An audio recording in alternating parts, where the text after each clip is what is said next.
Di bagian sebelumnya, saya sudah mengatur template front end.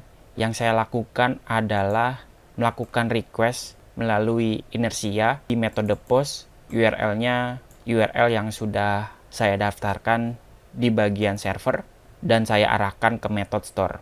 Pada saat formnya disubmit, dia akan mengirimkan data yang terdiri dari nama, email, sama password yang saya simpan di dalam satu objek namanya user. Berarti ketika kita kirimkan ke server, server akan menerima data tersebut. Berarti di bagian method store kita akan melakukan tugas, yaitu menyiapkan objek request sebagai parameter yang kita hubungkan ke dalam satu variabel namanya request. Apa itu request? Request ini merupakan objek permintaan yang dikirimkan melalui sebuah form dari kliennya. Untuk saat ini saya akan coba return $request method all untuk melihat hasil requestnya.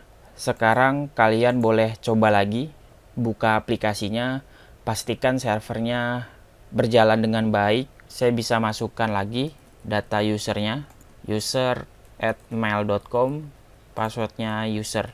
Kalau saya submit, maka kalian bisa lihat ada respon yang dikembalikan sama server.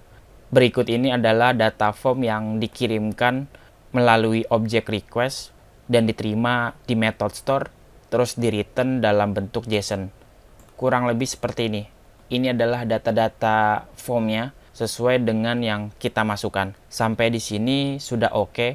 Tinggal kamu simpan data request tersebut ke dalam database. Ada beberapa cara untuk melakukan insert.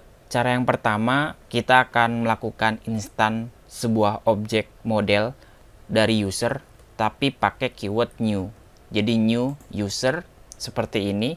Saya anggap objek ini sebagai objek user yang kita referensikan ke satu variabel. Terus kalian bisa ambil data objek ini untuk mengisi tiap-tiap kolomnya. Jadi kita akan mengambil isi data requestnya yang sudah kita terima. Maka dari itu kalian bisa tuliskan $user. Kita referensikan ke kolom pertama, yaitu untuk name, sama dengan request.name.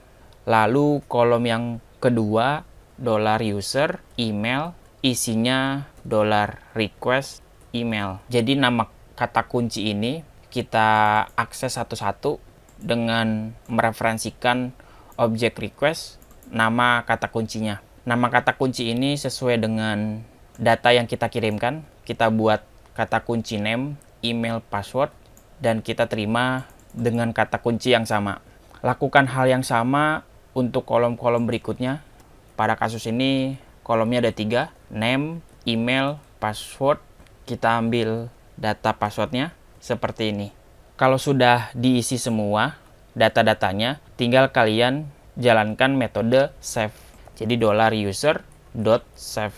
Harusnya data user berhasil disimpan ke dalam database, tapi sebelum kita testing aplikasinya, saya harus mengarahkan kembali atau melakukan redirect ke halaman user, tampilin semua data user. Jadi habis kita registrasi, tampilnya ke halaman user. Saya akan coba import sebuah kelas pakai keyword use yang lokasi namespace-nya ada di Illuminate Support Redirect. Kita akan pakai kelas ini untuk melakukan redirect. Berarti kita referensikan redirect dua kali untuk menjalankan metode route. Saya akan arahkan ke route name dengan nama user.index. Karena kita mengarahkan ke rute nama, maka saya harus mengaktifkan dulu route name-nya khusus untuk halaman index yang metodenya get. Jadi di sini saya sambung dengan tanda panah untuk memberikan metode name. Metode name ini untuk memberikan route name-nya, nama routingnya itu adalah user.index. Namanya bebas, tinggal kalian tentukan saja. Jadi kita ngarahinnya ke nama, bukan ke alamat URL-nya. Tentu banyak cara ya di dalam Laravel untuk melakukan redirect. Saya pakai cara yang ini.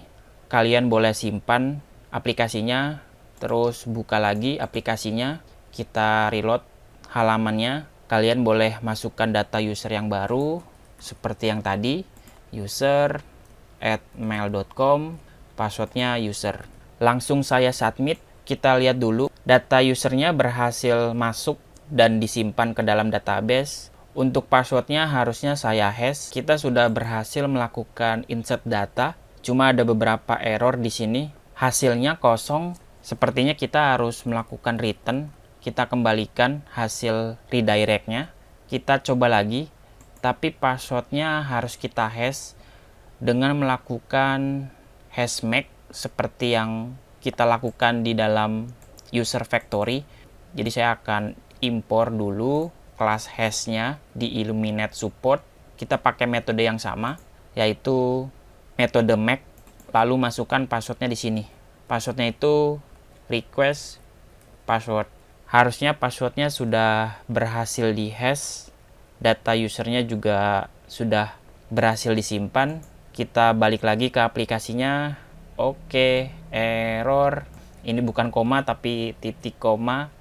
Perhatikan penulisannya. Kita balik lagi ke browser, reload halamannya, tidak ada yang error. Kita masukkan data yang kedua, Baledemia, emailnya bale@mail.com, passwordnya QWERTY.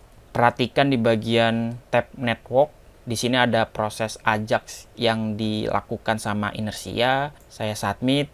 Oke, sudah mantap. Datanya berhasil disimpan, tidak ada respon di bagian proses create-nya, dia otomatis masuk ke halaman user. Jadi aplikasinya otomatis redirect ke halaman user. Berikut ini adalah data user yang baru kita submit. Dia tampilnya di bawah, berarti pada saat kita melakukan all, kita harus order by dulu. Ada perintah Eloquent-nya, namanya order by, kalau tidak salah. Terus di sini kita akan urutkan ID yang paling terakhir menggunakan descending. Jadi order by ID descending, terus kita get, ambil datanya. Harusnya seperti itu. Kita balik lagi, yap benar. Data yang terakhir kita masukkan berada di paling atas, ID yang paling terakhir sebagai ID yang baru. Kita coba balik lagi, masukkan user yang kedua mulu. User yang berikutnya namanya paul@mail.com. Registrasi. Aplikasi kita sudah melakukan insert data dan otomatis melakukan redirect ke halaman user. Di bagian berikutnya kita akan coba melakukan validasi karena di sini tidak ada proses validasi dan pada saat kita redirect harusnya ada notifikasi user. Artinya kita tampilkan pesan kecil untuk user bahwa kamu berhasil melakukan registrasi. Tapi itu saja untuk video kali ini. Pastikan teman-teman tidak ada error dan berjalan dengan baik. Terima kasih.